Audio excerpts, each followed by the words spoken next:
Welcome once again to Words of Life. மீண்டுமாய் ஜீவ வார்த்தைகள் நிகழ்ச்சிக்கு உங்களை வரவேற்கிறோம். We are continuing our study in the Bible, going through it.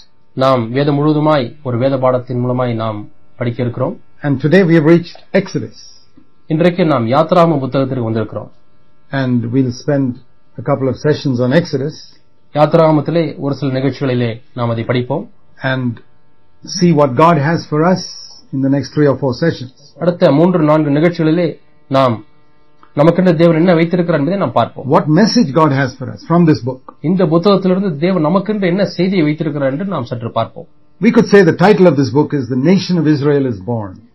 இஸ்ரவேல் தேசம் பிறக்கிறது என்கிறதான ஒரு தலைப்பை நாம் இந்த புத்தகத்துக்கு கொடுக்கிறோம். Genesis was the book of beginnings. ஆதியாகமம் என்பது ஆரம்பத்தின் புத்தகம் என்று சொல்லலாம். Here is where God makes of Abraham's seed a nation.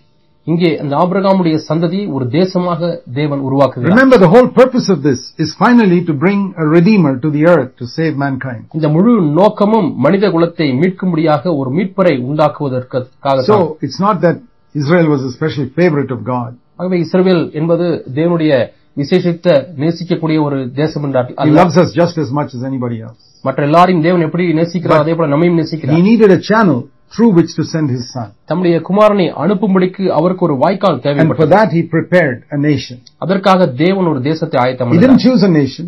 ஒரு தேசத்தை தெரிந்து கொள்ளவில்லை. He chose a man. ஒரு மனிதனை தெரிந்து கொண்டார். Abraham, who was faithful. அவன் உண்மையுள்ளவனாய் இருந்தான். From him came a nation. அவன் மூலமாக ஒரு தேசம் உருவானது. That's important for us to remember. இதை நாம் ஞாபகத்திலே வைத்துக்கொள்வது நல்லது. Because some people think that God has got some type of favoritism for the Jews. ஏனென்றால் ஒரு சிலர் எண்ணுகிறதெல்லாம் யூதர்கள் என்றால் தேவன் பட்சபாதமாக அவர்களை நேசிக்கிறார் என்று சொல்கிறார். One of the things we see right through the Old Testament is how dependent God is on having a man. ஒரு மனிதன் தேவை என்பதை தேவன் எவ்வளவாய் சார்ந்திருக்கிறார் என்பதை நாம் பார்க்கிறோம். In the time of the flood, God needed a man.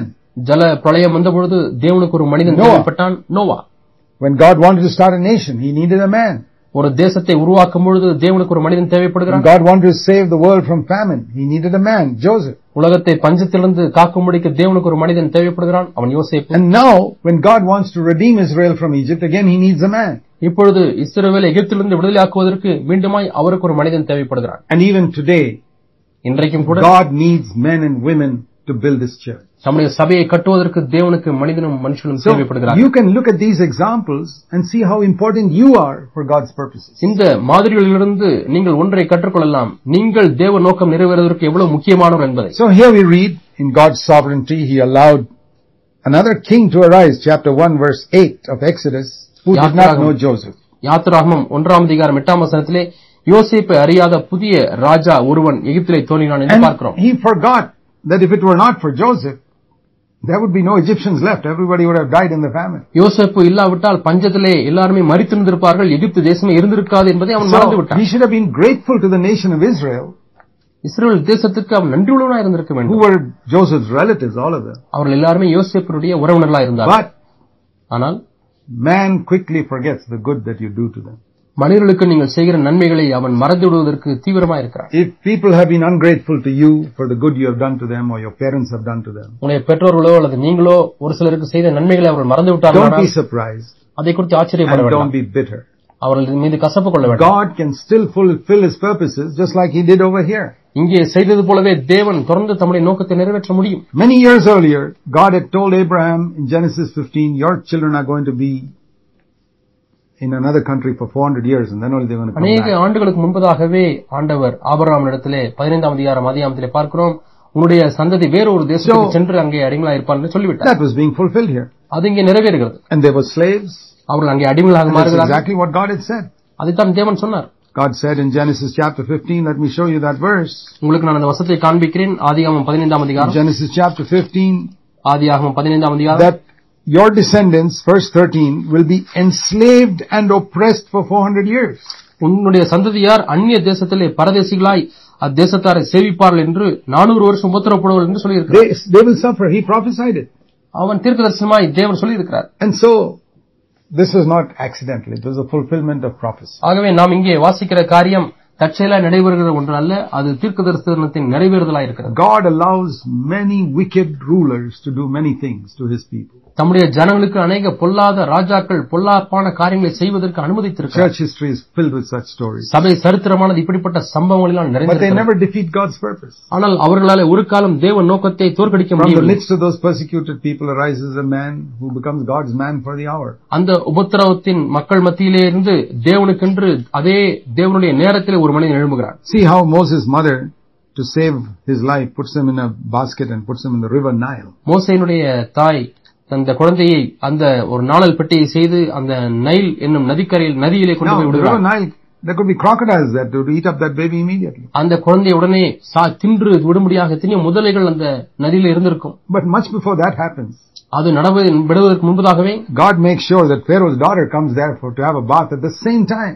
அதே நேரத்திலேயே பார்வோனுடைய குமாரத்தி அங்கே ஸ்நானம் வரும்படியாய் தேவன் In சூழ்நிலையை the same ஆயத்தப்படுத்துகிறார். spot. அதே இடத்திற்கு. That is the wonderful sovereignty of God. இது தேவனுடைய மகத்துவமான And காரியம். she sees this basket. அவள் இந்த நாணல் பெட்டியை And God பார்க்கிறாள். softens her heart to take care of this child. இந்த குழந்தையை பொறுப்படுத்திக் கொள்ளும்படியாக தேவன் அவளுடைய இருதயத்தை And in மிருதுவாக்குகிறார். the sovereignty of God, makes her send this child back to his mother to look after till he's grown up. தேவனுடைய அனந்த ஞானத்தின் நிமித்தமாய் தேவன் அந்த குழந்தையை அந்த குழந்தையுடைய தாயினிடத்திலே திரும்பி வளர்க்கும்படியாக அனுப்புகிறார். She didn't know it was the mother. அதுதான் இந்த குழந்தையுடைய தாய் என்பது பார்வோனுடைய குமாரத்திற்கு தெரியாது. Moses' sister was just watching and went and told her, I'll call somebody. மோசேயுடைய சகோதரி அங்கே நின்று கவனித்துக் கொண்டிருந்து இந்த குழந்தையை அந்த பார்வோனுடைய குமாரத்தை எடுத்த உடனே நான் போய் இந்த குழந்தைக்கு பால் கொடுக்கும்படி ஒரு தாய் ஏற்படுத்துகிறேன் என்று So it's சொல்றார். a wonderful example of when God has got a plan for your life, nobody can stop it. ஆகவே தேவன் உங்கள் வாழ்க்கைக்கென்று ஒரு திட்டம் வைத்திருக்கிறார் என்றால் யாருமே அதை தடுத்து When நிறுத்த Moses முடியாது. was 40 years old, மோசேக்கு 40 வயதான பொழுது he thought he was strong enough to deliver the Egyptians, எகிப்தியர் Israelites from Egypt.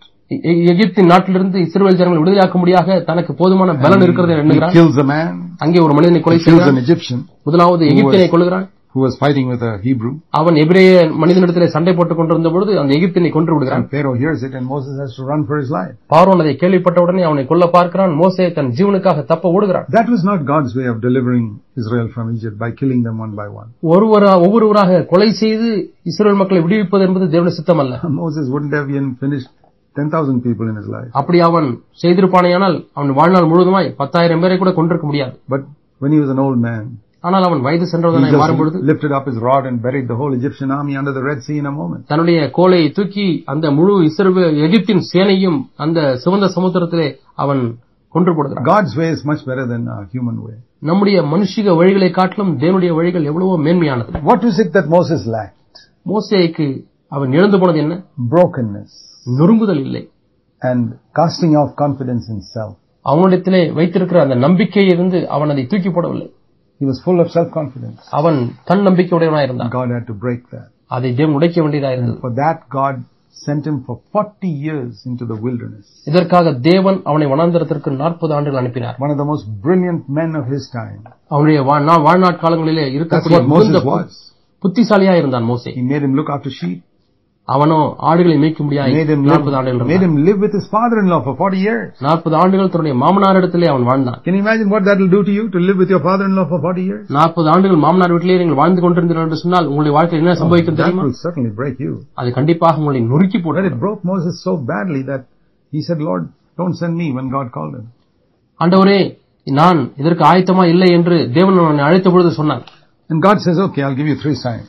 நான் உனக்கு 3 அடையாளங்களை கொடுக்கிறேன் என்று சொன்னார். In chapter 4 verses 2 to 8. 4ஆம் அதிகாரம் 2 லிருந்து 8 வசனங்கள். He gives them those 3 signs. அந்த 3 அடையாளங்களை கொடுக்கிறார். And those 3 signs அந்த 3 அடையாளங்கள் are related to what the enemies we have to fight, the world, the flesh and the devil.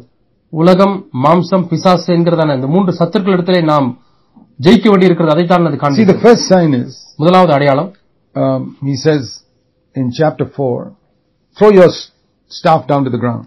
உன்னுடைய கோலை தரையிலே போடு. It becomes a snake. அது ஒரு சர்ப்பமாய் That's மாறுகிறது. the devil, அதான் பிசாசு, our first enemy.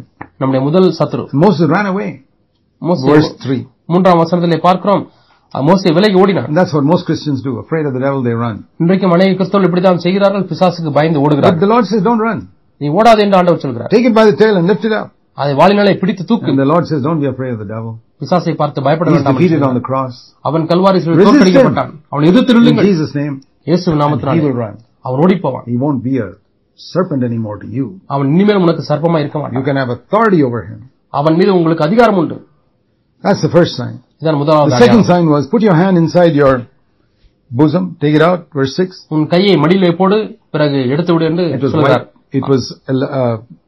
It was like leprosy, his hand. அவனுடைய கையை வெளியே எடுத்த பொழுது அது குஷ்டம் பிடித்தது போல வெள்ளையாய் That's மாறியது. the second thing we need to discover. நாம் கண்டுபிடிக்க வேண்டிய இரண்டாவது காரியம் இதுதான். Look into your heart and you'll find it's full of sin. உள்ளத்தை நீங்கள் நோக்கி பாருங்கள், அது பாவத்தினாலே நிறைந்திருக்கிறது. We need to see that. நாம் அதை பார்க்க But that வேண்டும். will discourage us. அது நம்மை அதிரியப்படுத்தும். So he says, put your hand in again. மீண்டுமாய் உன் கையை உள்ளே போடு என்று சொல்கிறார். Verse 7. 7ஆம் Take it வசனம். out. வெளியே எடுத்து பார்த்தபொழுது அது மற்ற சதை That's போல the second thing we சுத்தமாகிறது. need to see. இதை நாம் இரண்டாவது காரியத்தை பார்க்க வேண்டும். That we can be cleansed from our sin நம்முடைய பாவங்களிலிருந்து நாம் by the சுத்திகரிக்கப்பட blood of முடியும். Jesus இயேசுவின் and இரத்தத்தினால் be completely free. நாம் முழுமையாக விடுதலை அடைய முடியும். That's our second enemy, the flesh, which is corrupt. நமக்கு இருக்கக்கூடிய இரண்டாவது சத்துரு நம் தீங்கினால் நிறைந்ததான நம்முடைய மாம்சம். And we can overcome that. அதையும் நாம் ஜெயிக்க Be முடியும். clean. நாம் சுத்தமாக முடியும். The third one, மூன்றாவது காரியம், the Lord said, take some water from the Nile and pour it on the ground and it will become blood. Verse 9. 9ஆம் வசனத்திலே பார்க்கிறோம், நீ நதியின் தண்ணீரை முண்டு நிலத்தில் ஊற்றுவாயாக. And that is, the river Nile is a picture of the world. இந்த Nile நதி என்பது உலகத்தை You சித்தரிக்கிறது. read in Revelation 17 and 18, the waters are nations of the world. வெளிப்படுத்தல் விசேஷம் 17-18 அதிகாரங்களிலே இந்த தண்ணீர் எல்லாம் இந்த உலகத்தின் ஜாதிகள் And நாடுகள் என்று blood is a சொல்லப்படுகிறது. picture of death. ரத்தம் அது மரணத்தை சித்தரிக்கிறது. So, water turned into blood is a picture of being dead to the world. தண்ணீர் ரத்தமாக மாறுகிறது என்பது இந்த உலகத்துக்கு மரிக்கிற காரியம். And the world dead to us. உலகம் நமக்காக That's how மரிக்கிறது. we overcome the world. இப்படித்தான் நாம் உலகத்தை Now, ஜெயிக்கிறோம். those are the three signs which God gave to Moses. மோசேக்கு இந்த 3 அடையாளங்களை And they have கொடுத்தார். a great lesson for us. அது நமக்கு பெரிய But பாடங்களாக that's how இருக்கு. we can also serve the Lord. ஏனால் இப்படித்தான் நாமும் தேவனுக்கு ஊழியம் செய்ய முடியும். We have authority over Satan. பிசாசின் மேல் நமக்கு We அதிகாரம். know how to overcome our flesh and be cleansed. நம்முடைய மாம்சத்தை எப்படி நாம் மேற்கொண்டு சுத்திகரிக்கப்பட முடியும் என்று And சொல்லப்படுகிறது. if we can be dead to this world. அதோடு கூட நாம் உலகத்துக்காக மரிக்க முடியும். But just because God has chosen Moses மோசேயை தேவன் தேர்ந்தெடுத்தபடி doesn't mean that he'll allow Moses to get away with anything he feels like doing. மோசே தான் விரும்புகிறதை செய்வதற்கு தேவன் அனுமதிக்கவில்லை. God is very concerned about our testimony in our family if we are leaders. நாம் தலைவர்களாக இருக்கும் பொழுது குடும்பத்திலே நமக்கு இருக்கக்கூடிய சாட்சியை குறித்து தேவன் கரிசனை உள்ளவராக இருக்கிறார். Abraham had to bring up his children in a godly way. Abraham தன்னுடைய பிள்ளைகளை தேவ பக்தியில வளர்க்க வேண்டியிருந்தது. Moses also. மோசேயும் கூட. And we read here நாம் இங்கே வாசிக்கிறோம், that Moses did not circumcise his firstborn child. மோசே தன்னுடைய முதல் மகனை அவன் விருத்தசேதனம் He had 2 பண்ணவில்லை. sons. அவனுக்கு 2 மகன்கள் His இருக்கிறார்கள். wife was not a descendant of Abraham. அவனுடைய மனைவி ஆபிரகாமின் சந்ததியா இல்லை. Father-in-law was not a descendant of Abraham. மோசேயுடைய மாமனார் ஆபிரகாமுடைய சந்ததியில So they வரவில்லை. don't have the practice of circumcision. ஆகவே அவர்களுக்கு விருத்தசேதனம் என்கிற வழக்கம் So இல்லை. Moses submitted to the ways of those people. ஆகவே மோசே அந்த மக்களுடைய வழிகளுக்கு தன்னை ஒப்புக் கொடுத்து விட்டார். But now he was going to be the leader of God's people. ஆனால் இப்பொழுது தேவ ஜனங்களுக்கு ஒரு தலைவனாக இருக்க And his போகிறார். own sons, he has not obeyed God's commandment. ஆனால் தன்னுடைய சொந்த மகன்கள் விஷயத்திலே தேவ So கட்டளைக்கு God கீழ்ப்படியவில்லை. was so angry with him that it says in verse 24, he tried to kill him. ஆகவே 24ஆம் வசனத்திலே பார்க்கிறோம், தேவன் அவன் மீது It's கோபம் கொண்டு அவனை கொல்ல an பார்த்தார். amazing verse that after training a man for 80 years, you try to kill him. 80 ஆண்டுகளாக ஒரு மனிதனை பயிற்சி கொடுத்து விட்டு இப்பொழுது அவனை ஆண்டவர் கொல்ல பார்க்கிறார். The most important man for your purpose on earth, God, you are trying to kill him? ஆண்டவரே, அவனுடைய நோக்கத்தை நிறைவேற்றுவதற்கு மிக முக்கியமான ஒரு மனுஷனா இருக்கிறானே, அவனை கொல்ல போகிறீரா? Sure, if he disobeys me, எனக்கு கீழ்ப்படியாமல் போனால் the Lord says, I have no partiality. எனக்கு பட்சபாதமே இல்லை. I am not so dependent on a man that I'll allow him to disobey me also. ஒரு மனிதனுக்கு கீழ்ப்படியாமலும் போனாலும் பரவாயில்லை, அவனை தான் நான் சார்ந்திருப்பேன் என்று ஆண்டவர் சொல்லவில்லை. See, obedience to God is more important than anything else. மற்ற எல்லா காரியங்களை காட்டிலும் தேவனுக்கு கீழ்ப்படிவது என்பது மிக And முக்கியமான காரியம். don't think just because you are a very useful servant of God, He'll allow you to do anything you like. நீ தேவனுக்கு பயனுள்ள ஒரு மனிதனா இருக்கிறபடினாலே நீ விரும்புகிறதை செய்ய தேவன் அனுமதிப்பார் என்று He என்ன? tried to kill Moses, He can try to kill you. மோசேயை கொல்ல பார்த்தார், உங்களையும் கொல்ல பார்ப்பார். We have to be obedient. நாம் கீழ்ப்படிதல் We உள்ளவர்களாக must not listen to our wives like Moses listened to Zipporah. மோசே சிப்போராளுக்கு செவி கொடுத்தது போல நாமும் நம்முடைய And மனைவிகளுக்கு செவி Zipporah கொடுக்க knew the reason why her husband is dying. தன்னுடைய கணவன் ஏன் சாக போகிறார் என்பதை சிப்போராள் அறிந்திருந்தார். So she immediately cut off the foreskin of her son, verse 25. 25ஆம் வசனத்திலே தன்னுடைய புத்திரன் நுனித்தோலை உடனே அவள் கற்கான கல்லை எடுத்து அறுத்தாள். And cursed Moses, saying, "You're a bridegroom of blood to me." நீர் எனக்கு ரத்த சம்பந்தமான புருஷன் என்று சொல்லி அவள் மோசேயை திட்டினாள். Yeah, he had a very difficult wife. அவனுக்கு கடினமான ஒரு மனைவி இருந்தாள். Many of God's servants have had difficult wives. அநேக தேவ ஊழியர்களுக்கு கடினமான மனைவிமார்கள் But இருக்கிறார்கள். they put God above their wives and still served Him. ஆனாலும் மனைவிமார்களுக்கு மேலாக தேவனை வைத்து தேவனுக்கு தொடர்ந்து ஊழியம் செய்கிறார்கள். Then I want you to see something here in how God delivered the Israelites. இஸ்ரவேல் ஜனங்களை தேவன் எப்படி விடுதலை ஆக்கினார் என்பதை நீங்கள் பார்க்க வேண்டும் என்று விரும்புகிறேன். When Moses went before Pharaoh and said, "Let my people go that they may serve me," என் ஜனங்களை எனக்கு ஊழியம் செய்யும்படியாய் அவர்களை போக விடு என்று மோசே பார்வோனிடத்தில் கேட்கிறான். Pharaoh said no. பார்வோன் இல்லை என்று I won't let them go.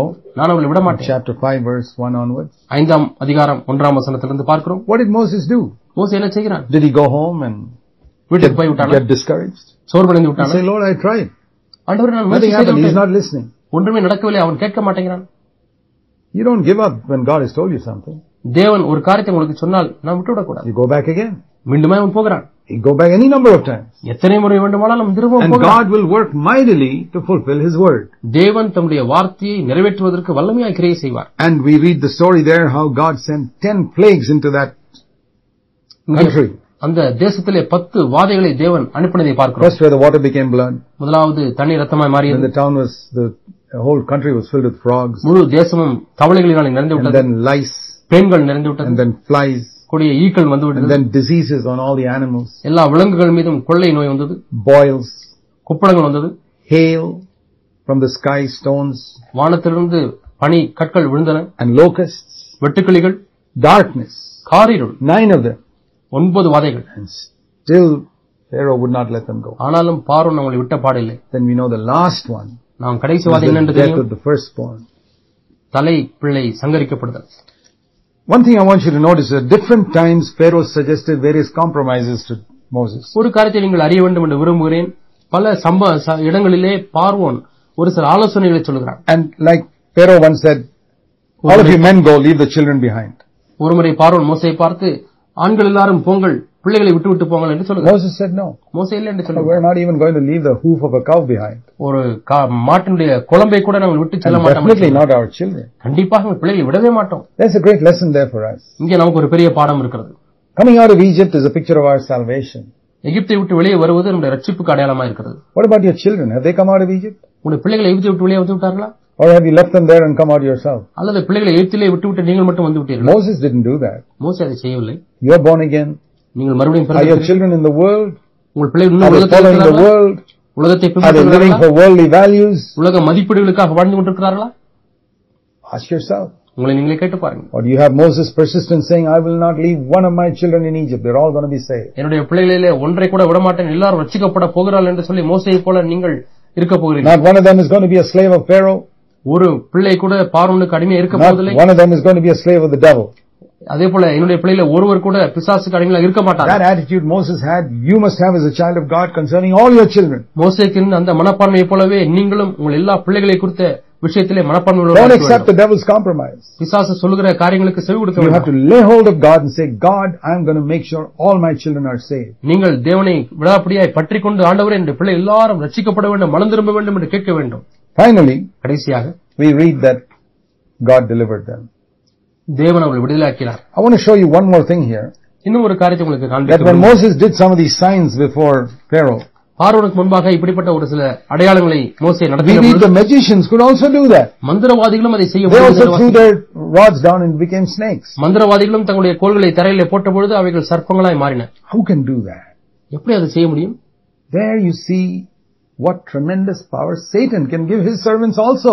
ஆகவே பிசாசு தன்னுடைய ஊழியர்களுக்கு எவ்வளவு வல்லமையை கொடுக்க முடியும் என்று Some நாம் people பார்க்கிறோம். think that anything supernatural must be from God. ஒரு சில எண்ணுகிறதெல்லாம் இயற்கைக்கு ஏற்பாட்பட்ட எது நடந்தாலும் அது தேவனிடத்திலிருந்து தான் வருகிறது. Today so much of supernatural is going on in Christendom. It's not all of God. இன்றைக்கு கிறிஸ்தவத்தில் எவ்வளவோ இயற்கைக்கு ஏற்பாட்பட்ட காரியம் நடக்கிறது, அதெல்லாம் தேவனிடத்திலிருந்து வருவதில்லை. No, even if it's done in the name of Jesus. இயேசுவின் நாமத்திலே செய்யப்பட்டாலும் There's கூட a lot of deception there. அதில் எவ்வளவு வஞ்சனை You காணப்படுகிறது. must sense the spirit of these people who are ministering. இப்படி ஊழியம் செய்கிற மக்களுடைய ஆவி எப்படி இருக்கிறது என்று நீங்கள் Does that பகுத்தறிய preacher வேண்டும். love money? அந்த பிரசங்கியார் பணத்தை That நேசிக்கிறாரா? can't be the spirit of Christ. அப்படியானால் கிறிஸ்துவின் ஆவி அல்ல. Is he asking you for your money? உங்கள் பணத்தை கேட்கிறாரா? Where in the Bible do you see Jesus asking anybody for their money? வேதாமத்தில் எங்கே இயேசு மற்றொருத்தரை போய் பணத்தை கேட்கிறதை Which பார்த்திருக்கிறீர்கள்? Jesus is this that people are representing today who keep on இப்பொழுது asking இன்றைக்கு people for money? ஜனங்களிடத்திலே பணத்தை கேட்டுக்கொண்டே இருக்கிற ஊழியக்காரர்கள் எவ்விதமான இயேசுவுக்காக பிரதிநிதித்துவமாய் இருக்கிறார்கள்? That's not the Jesus I read of in the New Testament. புதிய ஏற்பாட்டில் நான் படிக்கிற இயேசு அப்படி அல்ல. Which of the apostles kept on asking people to give money for their own ministry? எந்த அப்போஸ்தலர்கள் தங்கள் ஊழியங்களுக்காக ஜனங்களிடத்தில் பணத்தை கேட்டுக்கொண்டே இருந்தார்கள்? Paul asked people to give money to others, not for himself. Pavul மற்ற ஜனங்களுக்கு உதவி செய்ய முடியாத தான் பணத்தை கேட்டான், தனக்காக கேட்கவில்லை. This is another Jesus being preached today. இன்றைக்கு வேறொரு இயேசுதான் பிரசங்கிக்கப்பட்டுக் கொண்டிருக்கிறார். And that is because அது ஏனென்றால் they don't have the fear of God. அவர்களுக்கு தெய்வ பயம் இல்லை. So the magicians could duplicate the power of Moses. ஆகவே மோசேயினுடைய வல்லமையை அதே மந்திரவாதிகளும் செய்ய Up to a certain point. ஆனால் அது குறிப்பிட்ட எல்லை வரைக்கும் தான். After that we read the magicians couldn't do anymore. அதற்கு பிறகு அந்த மந்திரவாதிகளால் ஒன்றும் செய்ய முடியவில்லை. The power of God is greater than the power of Satan. தேவனுடைய வல்லமை சாத்தானுடைய வல்லமையை காட்டிலும் பெரிதாக இருக்கிறது. And in Exodus chapter 12 you read the story of this Passover lamb. யாத்திராகமம் 12ஆம் அதிகாரத்திலே பஸ்கா ஆட்டுக்குட்டியை குறித்து வாசிக்கிறோம். And that is a picture of Christ being slain for our sin. அது கிறிஸ்து நம்முடைய பாவங்களுக்காக கொல்லப்பட்டதை சித்தரிக்கிறது. Where he dies on the cross. அங்கே சிலுவையில் அவர் மரிக்கிறார். Blood is shed. அவருடைய ரத்தம் சிந்தப்படுகிறது. That was pictured here in the lamb that was slain. இங்கே கொல்லப்பட்ட அந்த ஆட்டுக்குட்டி தான் அதற்கு சித்திரமாக இருக்கிறது. They had to take that blood and put it on the doorposts. அந்த ரத்தத்தை எடுத்து அங்கே அவர்கள் நிலைக்கால்களிலே போட வேண்டியிருக்கிறது. And thereby they'd be protected from this angel of death. அப்படி செய்யும் பொழுது சங்கார தூதனிலிருந்து அவர்கள் பாதுகாக்கப்படுகிறார்கள். That is a picture of how we trust in the blood of Christ to protect us and cleanse us from all sin. இயேசு கிறிஸ்துவின் ரத்தத்திலே நாம் விசுவாசம் வைத்து நம்முடைய பாவங்களுக்காகவும் நம்முடைய பாதுகாப்புக்காகவும் ஜெபிக்க முடியும் என்று காண்பிக்கிறது. The judgment of God cannot touch us then. அப்படி இருக்கும்போது பட்சத்தில் தேவனுடைய நியாயத்தீர்ப்பு நம்மை தொட முடியாது. If we have repented and confessed our sin. நாம் மனம் திரும்பி நம்முடைய பாவங்களை அறிக்கை செய்திருக்கும் and accepted the death of Jesus on the cross for our sin. Kalvari சிலுவையிலே நம்முடைய பாவங்களுக்காக இயேசு மரித்தாரே அந்த மரணத்தை ஏற்றுக்கொள்ள all those people death did not enter their house. அந்த மக்களுடைய எல்லாருடைய வீட்டிலேயே மரணம் பிரவேசிக்கவில்லை. But all the other houses. ஆனால் மற்ற எகிப்தியருடைய வீடுகளிலே there may have been some good people there. அங்கே நல்ல மக்கள் இருந்திருப்பார்கள். There also the angel of death went. அங்கேயும் சங்கார தூதன் போனார். Some people say what about these good people in other religions? சிலர் கேட்கிறார்கள் மற்ற மதங்களில் இருக்கிற நல்ல மக்களை பற்றி என்ன? But I'm not here to argue with them. அவர்களிடத்திலே நான் வாக்குவாதம் I only ask this question. நான் இந்த கேள்வியை தான் கேட்கிறேன். Who died for the sins of the world? இந்த உலகத்தின் பாவங்களுக்காக மரித்தது யார்? Is there anybody else? வேறு யாராவது மரித்தார்களா? Only Jesus Christ. இயேசு கிறிஸ்து மட்டும்தான். How can my sin be forgiven? என்னுடைய பாவங்கள் எப்படி மன்னிக்கப்பட முடியும்? Through the death of Christ. கிறிஸ்துவினுடைய மரணத்தின் மூலமாக. That's what this Passover lamb symbolizes. இதைத்தான் இந்த பஸ்கா ஆட்டுக்குட்டி ஒப்பாக இருக்கிறது. And they had to put that blood themselves. அவர்கள் தாங்களாகவே அந்த ஆட்டுக்குட்டி ரத்தத்தை தெளிக்க வேண்டும். We have to make a choice. நாம் முதலாவது தெரிந்து கொள்வதில் செய்ய வேண்டும். I trust in your blood. ஆண்டவரே உம்முடைய ரத்தத்திலே நான் நம்புகிறேன். And then when they crossed the Red Sea, அவர்கள் சிவந்த சமுத்திரத்தை கடக்கும்போது that's a picture of baptism, going into the water and coming out. தண்ணீருக்குள்ளாக போய் வெளியே வருவது ஞானஸ்நானத்துக்கு ஒப்பாக இருக்கிறது. That's the next step after we are born again. மனம் திரும்பின பிறகு அடுத்த படி அதுதான். And I want you to see one more thing here, God's righteousness. தேவனுடைய நீதியை குறித்து இன்னும் ஒரு காரியத்தை நீங்கள் பார்க்க முடியாது. Chapter 12, 12ஆம் அதிகாரம், verse 35 and 36. 35 36 வசனங்கள். The sons of Israel, இஸ்ரவேல் ஜனங்கள் were told by Moses, மோசேயிடத்தில் சொல்லப்பட்டார்கள், go and ask the Egyptians for all their gold and silver. எகிப்தியரிடத்திலே போய் அங்கே உள்ள அவருடைய வெள்ளி பொன் எல்லாம் கேளுங்கள். Is this right to ask people for money like that? இப்படி போய் பணத்தை கேட்பது அது நல்ல காரியமா? Well, here's the answer. இங்கேதான் பதில். If somebody has not paid your salary for 1 year, is it right to ask for it? உங்களுக்கு யாரோ ஒருவர் ஒரு வருஷம் சம்பளத்தை கொடுக்காவிட்டால் அதை கேட்பதிலே தவறு இருக்கிறதா? Here they had not got their salary for 430 years of service. இங்கே 430 ஆண்டுகளாக வேலை செய்து அவர்களுக்கு சம்பளம் கிடைக்கவில்லை. They were saying, please give us our salary before we go. நாங்கள் போவதற்கு முன்பதாக உங்களுடைய சம்பளத்தை எங்களுக்கு கொடுங்கள் என்று தான் கேட்கிறார்கள். They were not asking for a gift or a favor. அவர்கள் அங்கே ஒரு வெகுமதியோ அல்லது ஒரு காரியத்தையோ கேட்கவில்லை. They were not beggars. அவர்கள் அங்கே பிச்சை கேட்கவில்லை. They were saying, please give me my salary. என்னுடைய சம்பளத்தை தா என்று தான் கேட்கிறார்கள். Just like you go on the first of the month and collect your salary. நீங்கள் மாதத்திலே முதல் தேதியிலே போய் சம்பளத்தை வாங்குவது போல. They waited not 1 month but 430 years. இங்கே அவர்கள் ஒரு மாதம் காத்திருக்கவில்லை, 430 ஆண்டுகள் காத்திருந்தார்கள். And they got it. அவர்களுக்கு கிடைத்தது. Otherwise they wouldn't have had all that gold in the wilderness to make the tabernacle. இல்லாவிட்டால் அங்கே அந்த ஆசரிப்பு கூடாரத்தை செய்வதற்கு அவர்களுக்கு தேவையான பொன்னும் வெள்ளியும் கிடைத்திருக்காது. Now I want to see one more thing here. இன்னும் ஒரு காரியத்தை நீங்கள் பார்க்க முடியாது. It says in Hebrews chapter 11. எபிரேயர் 11ஆம் அதிகாரத்திலே நாம் பார்க்கிறோம் that when the Egyptians tried to imitate verse 29 the Israelites going through the Red Sea. அங்கே இஸ்ரவேல் ஜனங்கள் சிவந்த சமுத்திரத்தை கடந்து சென்றது போல எகிப்திய ஜனங்களும் கடந்து செல்ல பார்த்தார்கள். அவர்கள் மூழ்கி போனார்கள். Whereas the Israelites crossed by faith. ஆனால் இஸ்ரவேல் ஜனங்களோ விசுவாசத்திலே கடந்து போனார்கள். A lesson that we have to learn. இங்கே நாம் கற்றுக்கொள்ள வேண்டிய பாடம் என்னவென்றால், you see another person doing something in faith. வேறு ஒரு நபர் விசுவாசத்திலே ஒரு காரியத்தை செய்கிறதை பார்த்து you try to imitate that. நீங்களும் அதை காப்பி எடுத்து செய்ய without the same faith. அதே விசுவாசத்திலே you drown. அப்படி இல்லை என்று சொன்னால் நீங்கள் அமிழ்ந்து போவீர்கள். See, somebody may have faith to do something. ஒரு சிலருக்கு ஒரு சில காரியங்களை செய்வதற்கு விசுவாசம் இருக்கு. Don't imitate them if you don't have the same faith. உங்களுக்கும் அவ்விதமான விசுவாசம் இல்லை என்று சொன்னால் அதை போலவே நீங்களும் செய்ய விரும்ப வேண்டாம். Humble yourself and say I don't have the same faith. உங்களை நீங்களே தாழ்த்தி எனக்கு அந்த விசுவாசம் இல்லை என்று சொல்லுங்கள்.